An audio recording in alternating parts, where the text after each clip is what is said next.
আমরা দুজন দুই পাশে আছি।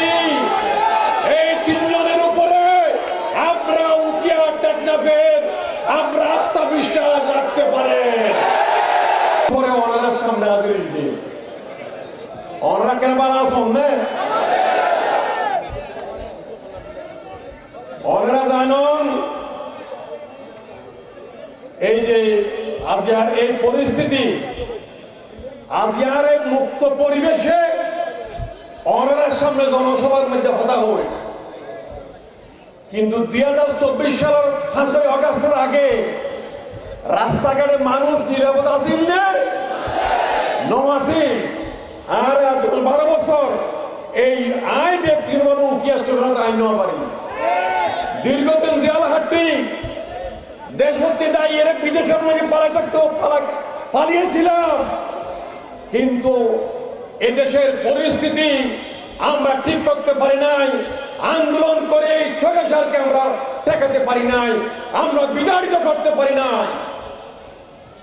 জুলাই বিপ্লবের নাম আপনারা শুনেছেন। 71-এ বাংলাদেশ স্বাধীন হয়েছে।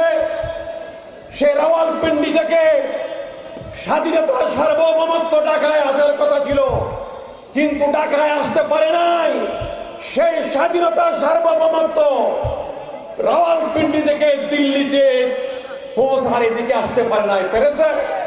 আমরা স্বাধীন ছিলাম, আমরা স্বাধীনতা আমরা পাই নাই।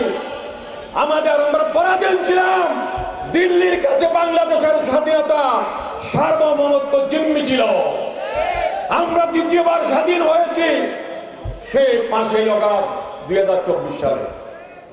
আমাদের ছাত্র ভাইয়েরা ছাত্র জনতার নেতৃত্বে সেই তুমুল আন্দোলনে সেই বিপ্লবে শেখ হাসিনা তার লস্কর নিয়ে পালিয়ে গিয়েছে। আজকে তারা দিল্লিতে আছে। 15 বছর আগে আল্লাহ জান্নাতবাসী মরহুম দেলোয়ার হোসেন সাইদি বলেছিলেন, ও শেখ হাসিনা বেশি লাফাইও না, একটা যারা দেব দিল্লি গিয়ে পড়বে। বলছিল কিনা? ভাইয়েরা আমার, আমরা আজকে মুক্ত পরিবেশে কথা বলছি। নতুন বাংলাদেশের নতুন নেতৃত্ব নিয়ে আপনাদের সামনে আমরা হাজির হয়েছি। সময় নাই, সামনে নির্বাচনের তফসিল ঘোষণা করা হবে। এরপরে আমরা নির্বাচনে আমরা নামবো জামাত ইসলামীর পক্ষ থেকে। আমরা শুধু ছাত্র যুব সমাজদেরকে নিয়ে আমরা আজকে একটু আমরা আয়োজন করছি, আমরা প্রস্তুতি নিচ্ছি। আমরা স্পষ্ট বলতে চাই, আগামী দিনের রাজনীতি হবে স্বচ্ছ পরিচ্ছন্ন রাজনীতি। কাদা সুদাসুদির রাজনীতি নয়, গালাগালির রাজনীতি নয়, দমকের রাজনীতি নয়। সাদাবাজদের এই দেশটাকে তাড়িয়ে দিতে হবে। আমরা সাদাবাদ মুক্ত একটি দেশ চাই, আমরা গণতান্ত্রিক অধিকার চাই, আমরা মানব অধিকার চাই। কিন্তু বিগত 50 বছরও সেটা হয় নাই। কেন হয় নাই? আল্লাহর আইনের অভাবে সেটা হয় নাই, সৎ লোকের শাসনের অভাবে সেটা হয় নাই। আমরা জামাত ইসলামের পক্ষ থেকে আপনাদের সামনে হাজির হয়েছি। আমরা আল্লাহর আইন চাই, সৎ লোকের শাসন চাই। আমরা এজন্য নতুন বাংলাদেশে নতুন নেতৃত্ব নিয়ে আপনাদের সামনে আমরা হাজির হয়েছি। আমরা আপনাদের সামনে পেশ করছি আমাদের নতুন নেতৃত্ব, অধ্যক্ষ মৌলানা নূর আহমদ আনোয়ারি।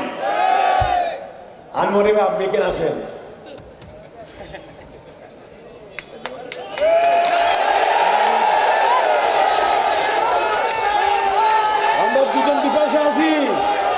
আমরা দুজন দুই পাশে আছি। এই তিনজনের উপরে আমরা উকিয়া টেকনাফের আমরা আস্থা বিশ্বাস রাখতে পারেন। এই কথা বলে আমার পাশে 2 হাত, আনোয়ারের 2 হাত, শাহজাহান মোহাম্মদ শাহজালাল। আসসালামু আলাইকুম। আগামীতে কথা হবে, দেখা হবে, বক্তব্য রাখবো। আসসালামু আলাইকুম রহমতুল্লাহ।